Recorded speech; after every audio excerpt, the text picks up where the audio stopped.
Obama and the rest of the administration, the entire U.S. government, except for a few exceptions, people like Ron Paul, have sold themselves out to this new world order. We're about to have hyperinflation in the U.S. like you wouldn't believe, and there's going to be a crisis that they're going to have to solve. This is how it works. Governments need crises, so they have an excuse to get in your life in the name of taking care of you.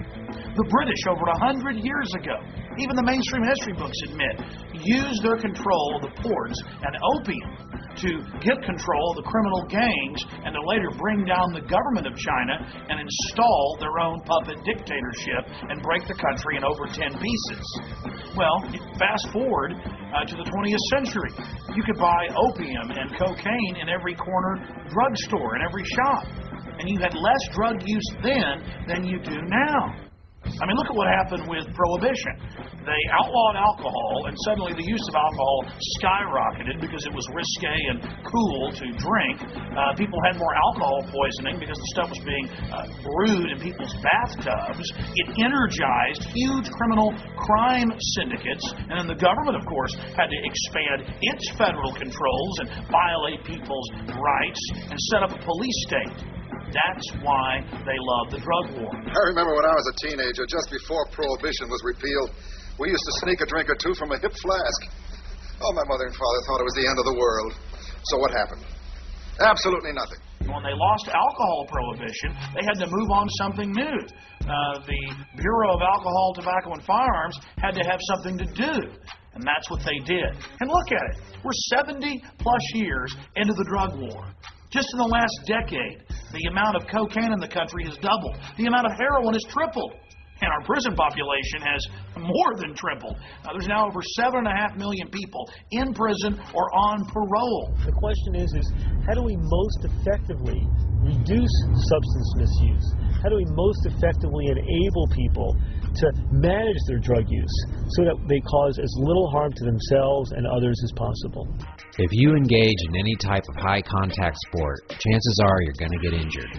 Former wrestler Shelly Martinez nearly lost her life, but not to some Bahama mama in the ring, but to tiny little pills prescribed by her trusted doctor. Well, I'm Shelly Martinez, yay! And I'm known for my wrestling persona in WWE, and that's where I discovered that I was addicted to pills. It's an ugly story, and here's the story. You know, I never touched a marijuana cigarette a day in my life. That's what I always would tell people all the time.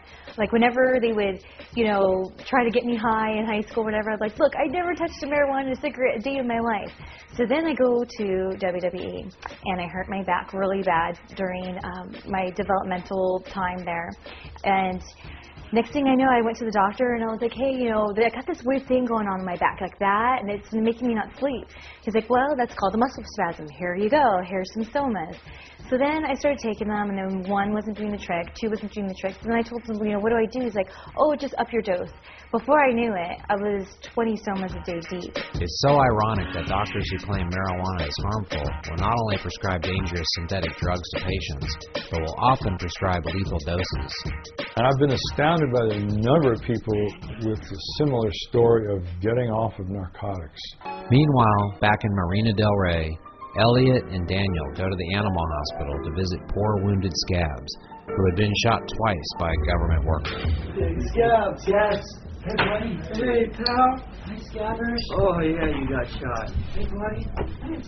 What's his name? Scabby or Scabs? Scabs, yeah. S-C-A-B-S. There you go. Sit on the blanket. There you go, buddy. Oh, you're so good.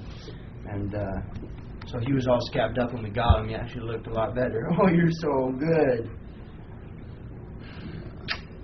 Yes, you are. He loves you so much. Man. Jeez, dude, you're crazy. A lot of blood. And then the other bullet, I guess, pierced him at least 4 times. The second shot, the guy was working there. Oh, big Scabs, dude. No one but you can take shots. Yeah, buddy. Returning to the Emerald Triangle, we met with some guys at a local restaurant who just had that special look, so we convinced them to let us film one of their grow sites. Out here, the countryside is littered with greenhouses, and the smell of sweet, sticky weed permeates the air. Anyone who says growing good cannabis is easy has obviously never done it. Although the majority of their harvest is perfect, one greenhouse has experienced a very common problem. Every day, I sling this over my shoulder, plug it into the generator, climb up the ladder, and suck them all. They're spider mites. It's sucking off the spider mites. And once you get to this point, it's like all you're doing is catching up with them. Right. If you get them at all, you fight it immediately. So it might look like a nice plant, but it's just a bloody mongrel Mendocino homegrown bloody garden variety plant. It doesn't have a design and name. It's not like, Purple Urkel or Grape Ape or bloody any of these bloody train wrecks or any of that sort of shit. I call them anything that's decent, and if people want a name, I tell them it's a red-headed stepchild. At first glance, the names used by many of the growers to market cannabis can seem a little bit, head shoppish. We have the Blue Dream, the Master Bubba, the Mango Kush, the Bono Kush, the Maui Wowie Madness, the grapes. Here we have a sample, a very popular variety known as OG Kush. The Granddaddy Purple, the sour, super sour diesel, and man, that's super sour. This is called LA Confidential. That is the colloquial name for another indica dominant variety. Euphoria, we have a wonderful customer named Judy who loves that. Purple Urkel. This is a relatively unique variety of medical cannabis. It's OG crossed with haze. When you see the phrase crossed with in the name of a variety of medical cannabis, what that means is that two strains have been bred together to produce a new strain, hopefully one that has the positive characteristics of both of them. The funny name thing is definitely something I try to talk my clients out of, because a lot of times you'll go into these stores and you'll walk out with a big vial that says Kush on it. Sugar Daddy Kush, Triple X Hindu Kush. If somebody's pulled over with that, the cops see it as Kush. They don't see it as medical marijuana.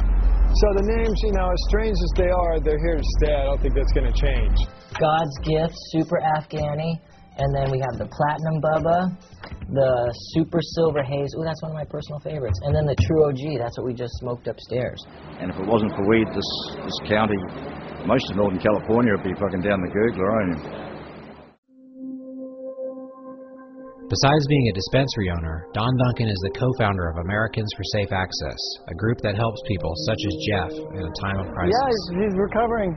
We got him into the hospital and stuff. So. I think that the issue with the dog struck a nerve with people. I think. Yeah, it's definitely it's brutal. Brutal. It shows the brutality. Like the dog's not committing a crime. No. Scabby, hey, is the dog here? Yeah. All right, Kevin, come here, Scabs. Scabby, come here. Oh, buddy.